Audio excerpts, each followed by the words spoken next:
बाज़ौक़ समातों और रोशन आँखों के नाम। उर्दू और आलमी अदब के मशहूर अफसाने और कहानियाँ।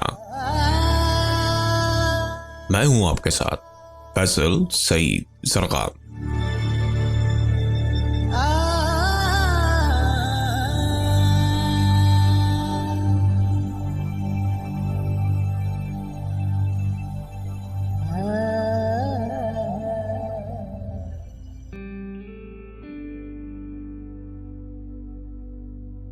अफसाना कंपोजिशन 2। अफसाना निगार बलराज मेनरा। किताब सुर्खो सया 1965 सवेरा लाहौर।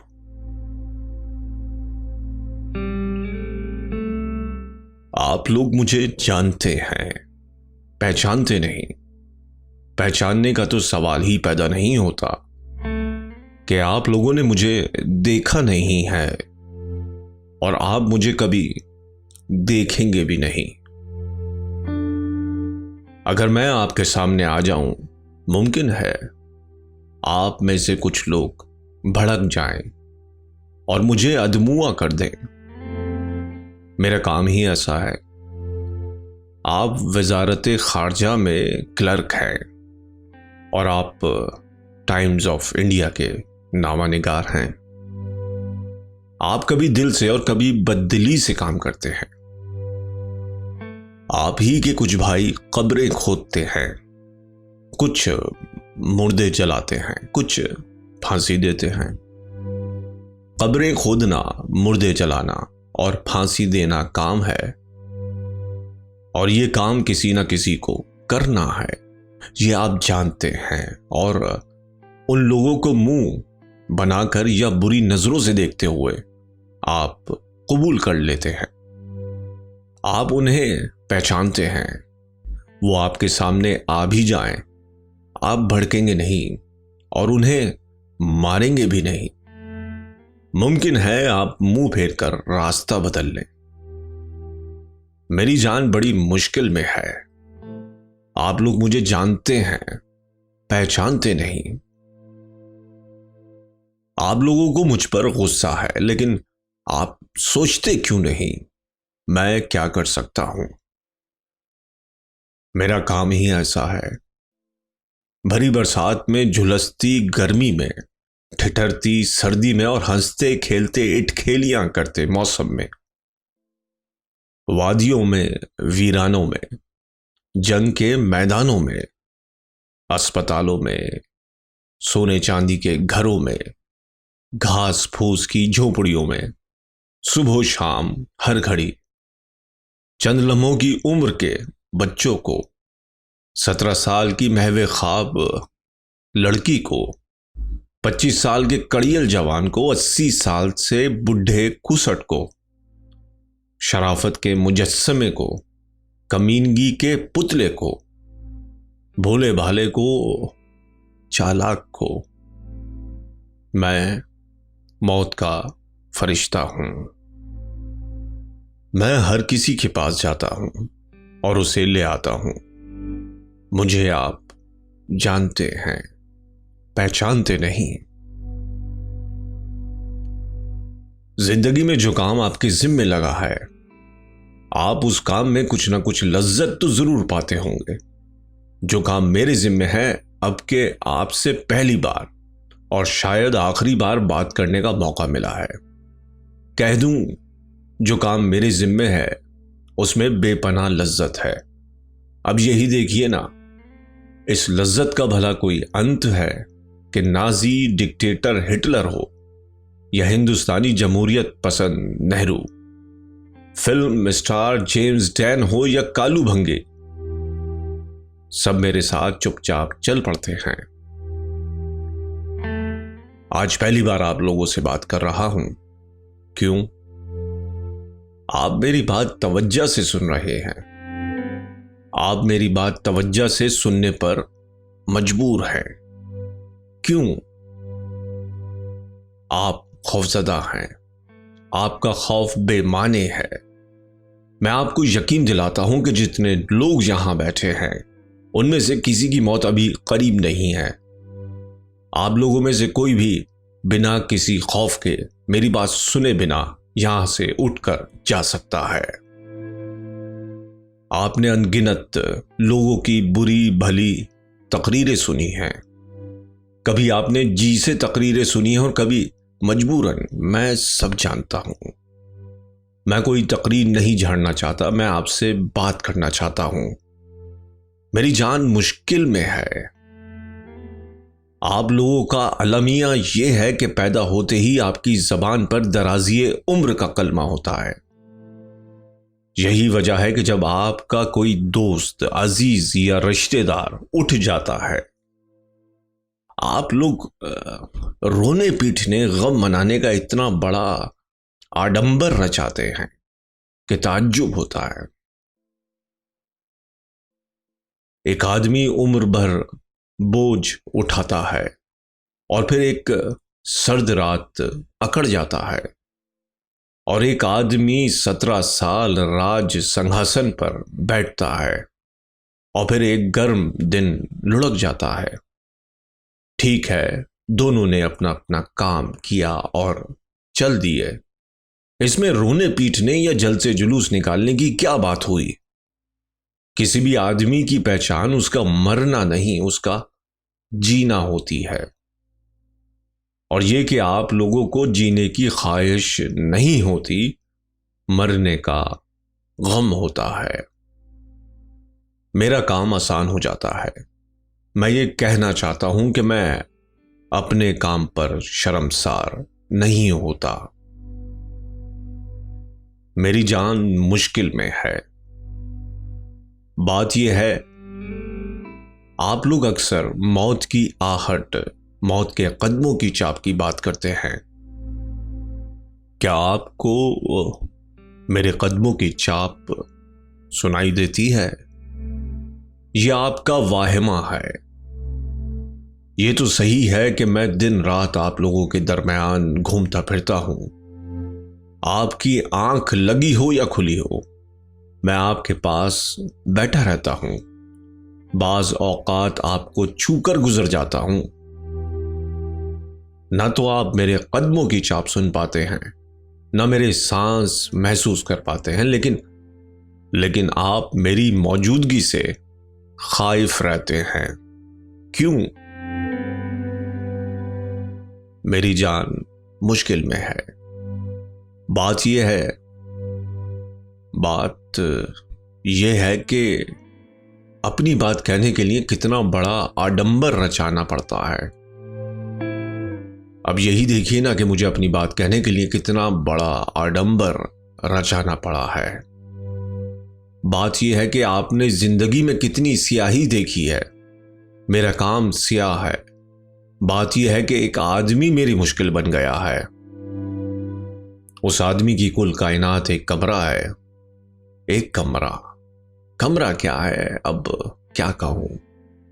एक कमरा है जिसकी दीवारें स्याह हैं, छत स्याह है, एक खिड़की है और एक दरवाजा है। खिड़की और दरवाजा दोनों की चौखटें स्याह हैं, पट भी स्याह है और उनके शीशे भी स्याह हैं। खिड़की और दरवाजे पर मोटे खुरदरे कपड़े के पर्दे टंगे हुए हैं जो स्याह हैं। कमरे के कोने में दीवार के साथ मेज रखा हुआ है, मेज स्याह है। मेज पोश पर कड़े हुए फूल भी स्याह हैं। चंद किताबें मेज ऊपर तले औंधी सीधी पड़ी हुई हैं। किताबों की जिल्दें स्याह हैं, औराक स्याह है और औराक पर फैली हुई इबारत स्याह है। मेज पर चंद कोरे कागज भी पड़े हुए हैं, कागज स्याह है। करीब रखा हुआ कलम स्याह है और कलम में रोशनाई स्याह है। मेज के करीब एक कुर्सी पड़ी है, कुर्सी स्याह है। कुर्सी का बैद स्याह है और कुर्सी की पुश्त पर चढ़ा हुआ गिलाफ भी स्याह है और गिलाफ पर कड़े हुए फूल भी स्याह हैं। दीवारों पर 7 तस्वीरें आवेजा हैं। तस्वीरों की मोटी और चौड़ी चौखटें स्याह हैं। तस्वीरें स्याह हैं। छत के ऐन बीच में स्याह कुंडा है जिसके साथ बिजली की स्याह तार बंधी हुई है। फर्श की तरफ लटकती हुई स्याह तार के साथ स्याह बल्ब टंगा हुआ है। बल्ब का शेड स्याह है। एक दीवार में स्याह स्विच बोर्ड है, स्विच भी स्याह है। खिड़की के ऐन नीचे ताबूत रखा हुआ है। वो कमरा जिस आदमी की कुल कायनात वो कमरा है, वो आदमी मेरी मुश्किल बन गया है। दिन भर आफताब की तेज रोशनी में दुनिया में कुछ ना कुछ होता रहता है, लेकिन उस कमरे में आफताब की तेज रोशनी को अब तक वो कमरा देखना नसीब नहीं हुआ है। वो कमरा दिन भर जूं का तू स्याही में लथपथ पड़ा रहता है। दिन डूबता है, शाम के साए गहरे होते हैं, रात दबे पांव आती है। दुनिया का कारोबार ठप हो जाता है, रात गहरी हो जाती है, दुनिया सो जाती है और उस समय स्याह कमरे में स्याह ताबूत का ढकना उठता है और वो आदमी जागता है। वो आदमी जो मेरी मुश्किल बन गया है।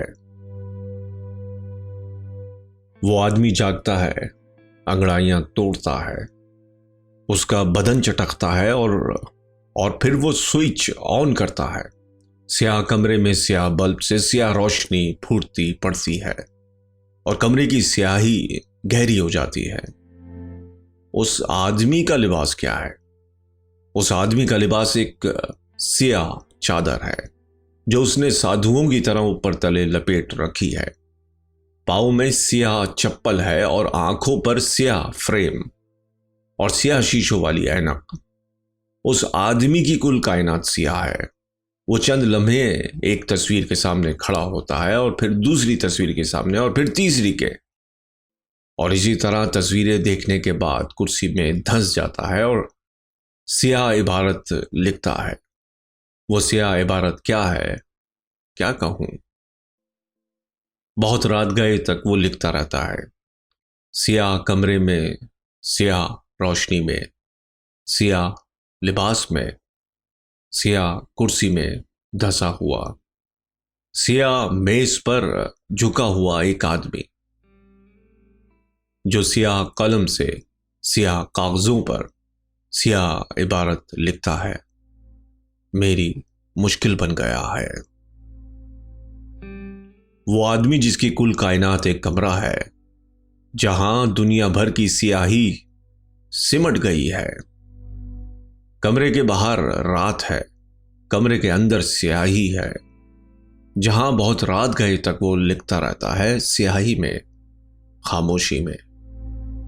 और जब नपे तुले कदमों की चाप सुनाई देती है, वो झुका हुआ सर उठाता है, गर्दन घुमाकर दरवाजे की जानिब देखता है।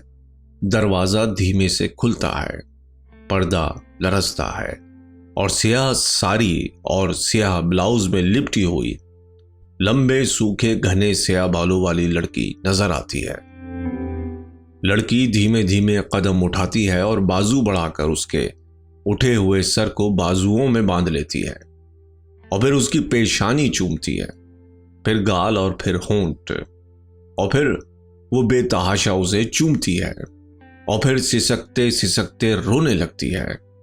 उसके हाथ कांपते कांपते लड़की के लंबे सूखे घने स्याह बालों से खेलते रहते हैं और फिर उस स्याह कमरे में स्याह सरगोशी होती है। ये जीवन है ना, और ये बदन, तुम और तुम एक ही मट्टी। हम सुखी हैं, हम दुखी थे ना, इसलिए। और ऐसी ही सरगोशियों के दरमियान वो दो स्याह परछाइयां बाहों में बाहें डाले खड़ी हो जाती हैं और स्याह दीवार पर आवीजा, स्याह चौखटों में जड़ी हुई स्याह तस्वीरों पर नजरें गाड़ देती है। और हम न कहते थे कि दिन का अंधेरा मौत है, रात का उजाला जिंदगी है। और जब रात दम बलब होती है सियाह साड़ी और सियाह ब्लाउज में लिपटी हुई लंबे सूखे घने सियाह बालों वाली लड़की लौट जाती है, और वो जिसका लिबास एक स्याह चादर है जो उसने साधुओं की तरह ऊपर तले लपेट रखी है, ताबूत में दराज हो जाता है और ताबूत का ढकना गिर जाता है। वो आदमी मेरी मुश्किल बन गया है, मेरी मुश्किल का हल। लेकिन आप ये सब क्या जाने कि आपकी जबान पर तो दराजिए उम्र का कलमा है। हम उसकी आवाज के जादू में खो गए थे। जब उसकी आवाज का जादू टूटा और हम होश में आए, हमने देखा हॉल में कयामत बपा है। उसका लिबास एक स्याह चादर थी जो उसने साधुओं की तरह ऊपर तले लपेट रखी थी। उसकी आंखों पर स्याह फ्रेम और स्याह शीशों वाली ऐनक चढ़ी हुई थी। उसके पांव में स्याह चप्पल थी और वो हमारे करीब ही स्टेज पर अपने घुटनों के गिर्द बाजू बांधे इत्मीनान से बैठा हुआ था और हाल में कयामत बपा थी। इस काले आदमी को बाहर निकालो, हम मरीजों के अफसाने सुनने नहीं आए। मारो मारो मारो साले को। आन की आन में पूरा हुजूम स्टेज पर टूट पड़ा और हम यही देख पाए कि जूते घूंसे छड़ियां पत्थर बरस रहे हैं। और जब कयामत टली, हमने देखा वो शख्स ढेर हुआ पड़ा है। उसकी पेशानी, नाक, कान और मुंह से खून बह रहा था। हमारे देखते देखते उसके सांस उखड़ गए और फिर एक शख्स ने उसकी स्याह चादर के पल्लू से उसका मुंह ढक दिया। जब हम उसके घर गए, हमने देखा एक कमरा है, एक कमरा है। कमरा क्या है, अब क्या कहे। एक कमरा है जिसकी दीवारें स्याह हैं, छत स्याह है,